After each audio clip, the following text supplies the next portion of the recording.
Saya nak kongsikan ada tips cara jimat RM1,000 tanpa kurangkan gaya hidup anda. So, bila bercakap tentang kewangan, tak boleh nak lari daripada simpanan. Sebab bagi saya, kalau anda betul-betul nak kaya, anda kena ada simpanan. Semua orang kaya dan berjaya, mereka ada simpanan. Sama ada dalam bentuk cash, dalam bentuk saham, dalam bentuk hartanah, dalam bentuk emas, dalam bentuk kripto. Tapi persamaan antara orang-orang yang kaya dan berjaya ni, mereka ada simpanan. Mereka ada simpanan yang berbentuk aset yang boleh memberi mereka pendapatan yang tanpa had.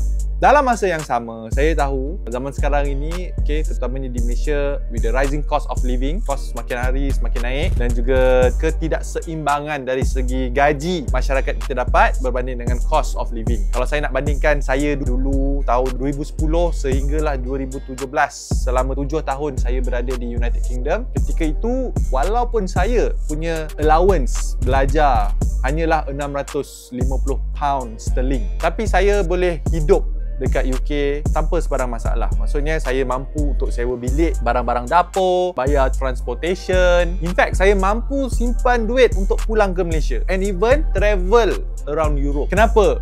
It's because the cost of living. Like gaji yang saya dapat itu ataupun allowance, duit yang saya dapat itu setimpal dengan cost of living pada zaman saya. Sekarang saya tak tahulah, wallahualam, lepas COVID apa yang berlaku di UK saya tak tahu. Berbanding pula dengan orang yang tinggal di Malaysia ini, gaji RM1,800, gaji RM2,000, gaji RM2,500 pun tak mampu nak hidup. Betul? So itu realiti kehidupan di Malaysia ini. Tapi hari ini saya nak kongsikan kepada anda, apakah alternatif cara-cara lain yang anda boleh buat untuk tambahkan simpanan di kala cost of living yang semakin meningkat dan juga tanpa menjejaskan ataupun mengorbankan gaya hidup anda. Saya nak kongsikan ada tips cara jimat RM1,000 tanpa kurangkan gaya hidup anda. So benda ini based on saya sendiri, pengalaman saya sendiri, dan saya kongsikan benda yang saya buat. So the first thing yang saya buat adalah saya automate simpanan saya sebelum saya buat perbelanjaan. Sebab kalau anda tak automate simpanan anda, bila setiap kali anda nampak gaji anda masuk, dalam minda anda akan nampak, oh saya boleh belanja kesemuanya. Let's say gaji yang masuk RM3,000 masuk dalam bank account anda dan anda lihat ada RM3,000, maksudnya saya boleh belanjakan RM3,000 ini. That's wrong. Itu cara salah. Cara betul adalah sebaik saja duit gaji masuk, terus siap-siap tolak. Let's say lah 10%. 10% daripada RM3,300 terus tolak masuk ke dalam simpanan anda. So simpanan di sini boleh jadi a low risk investment seperti ASB ataupun tabung haji. So you always get return on your savings. That's the most important thing. So bila anda buat macam ni, then anda tahu mata kasar anda akan nampak, yes, walaupun gaji masuk RM3,000, tolak RM300, anda akan nampak duit yang anda boleh belanjakan pada bulan itu adalah RM2,700. Teknik ini bukan saja saya cipta, tak. Benda ni dah diguna pakai sejak berzaman-zaman. In fact, ada this one speaker, motivator, millionaire. So saya banyak belajar dengan this person juga. So apa cara dia lagi ekstrim. Bila sebaik saja dia dapat pendapatan, income ke, gaji ke, duit, keuntungan dan sebagainya, first thing yang dia buat, 50% tolak kat tempat yang dia tak nampak. Kat investment ke, property ke, whatever it is. Hanya belanjakan 50%. If you can discipline yourself and commit to it, itu cara yang lagi cepatlah untuk anda jadi kaya. Itu yang pertama. Yang kedua, tukar habit cara pembayaran. Gunakan instrumen pembayaran yang ada cashback ataupun point. Kalau saya nak bayar apa-apa, go to saya adalah gunakan kad kredit. Kad kredit ini, yes, a lot of people kat luar sana menyalahgunakan kad kredit yang menyebabkan mereka dibelenggu hutang jahat yang teramat banyak. Tapi ironinya, dia macam two spectrum tau. Orang yang memang teruk lah, maksudnya teruk dari segi pengurusan kewangan yang teruk, hutang yang banyak, berpunca daripada hutang kad kredit. Tapi orang yang kaya, yang berjaya ni pun menggunakan kad kredit. Kenapa? Ada dua spektrum yang berbeza. Senang. Satu grup salah gunakan kad kredit, satu lagi grup menggunakan kad kredit dengan baik. Baru-baru ni saya pergi KK, klinik kesihatan, buat medical check up. Saya kena bayar RM1. Saya nak bayar RM1 ke klinik kesihatan sekalipun saya bayar guna kad kredit. Kenapa Dr. Adam bayar kad kredit? Tak ada cash ke? Tak ada duit ke? Kenapa kena berhutang? Itu konsep yang salah. Pemahaman orang salah. So kad kredit ni saya gunakan sebab saya dapat point. Walaupun saya belanja RM1 ke, RM2 ke, RM3 ke, whatever it is, I get points. So when I collect the points, ini saya boleh tukar tukarkan kepada wang ringgit ataupun kepada barang-barang yang saya boleh guna di masa hadapan. One example, literally saya beli soundbar JBL harga RM6,000. Saya tak keluar sesen pun.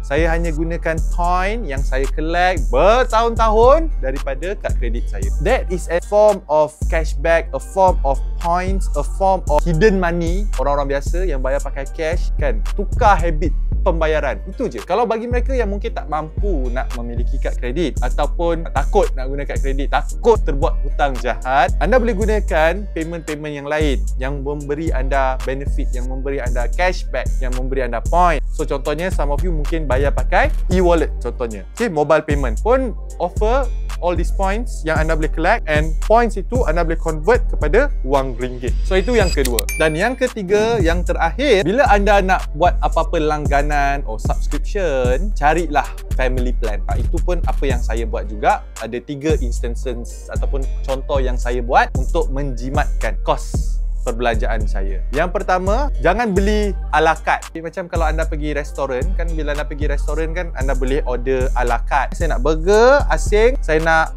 air asing. So kalau anda bayar asing, kosnya confirm akan lagi mahal berbanding dengan set meal. Saya ada family 4 orang, setiap orang makan quarter chicken, so beli whole chicken terus. Basically saya dapat menjimatkan kos. Itu kalau bagi contoh makanan. Ada banyak benda yang anda boleh praktikkan. Contohnya dari segi konteks langganan pun sama juga. Instead of bayar setiap bulan, contohnya langganan itu, subscription itu kena bayar setiap bulan, anda boleh terus bayar setahun. Anda dapat penjimatan. Mungkin dapat 10%, 20%. Ada yang dapat sampai 30% discount. Yang kedua, contohnya macam Takaful. Anda boleh buat family plan.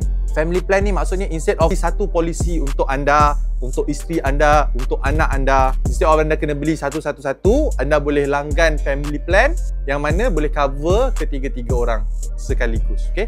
Contoh lain, of course, entertainment. Okay, entertainment confirm ada kan. Sama ada Astro ataupun Wi-Fi ataupun Netflix kan. Instead of anda beli satu-satu, anda boleh kongsikan. Macam saya sendiri, saya langgan Spotify. Saya kongsi 6 orang. So instead of beli satu, saya kongsi kepada 6 orang, 6 ahli keluarga saya.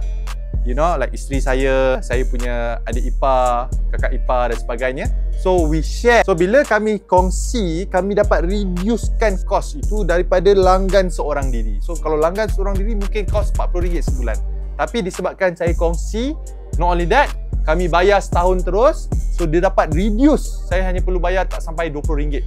You know, same thing, dapat benda yang sama tetapi dapat reduce the cost. So anda bayangkan kalau anda stack benda ni, maksudnya anda ubah cara perbelanjaan anda itu supaya anda tengok dari sudut pandang long term rather than short term. Memang nampak short term ni nampak murah, yelah bayar satu, tapi bila anda kumpulkan, anda cari orang-orang lain sama ada dengan family anda ataupun rakan-rakan anda dapat kurangkan kos dan meningkatkan simpanan anda. Adakah anda terpaksa korbankan gaya hidup anda? No. You still get the same thing but much cheaper. So itu 3 benda yang saya sendiri buat di samping daripada menambahkan pendapatan, buat trigger bank system, you know, allocate simpanan dan sebagainya. Ada ways bagaimana anda boleh still jimat up to RM1,000 tanpa kurangkan gaya hidup anda. Okay? So, finally, bila anda dah berjaya kurangkan perbelanjaan anda dan tingkatkan simpanan, duit simpanan banyak-banyak ni nak buat apa? Jangan risau. Okay? Duit simpanan ini anda boleh laburkan pula untuk memberi anda pendapatan lagi. So, one of the ways how you can do this is by investing in the stock market. Labur dekat laburan saham. Bagi mereka yang berminat, sertai kelas saham saya supaya anda tahu nak buat apa dengan duit-duit simpanan. Anda boleh sertai kelas saham saya. Nak tahu macam mana? Hanya klik link yang ada dalam ruangan description.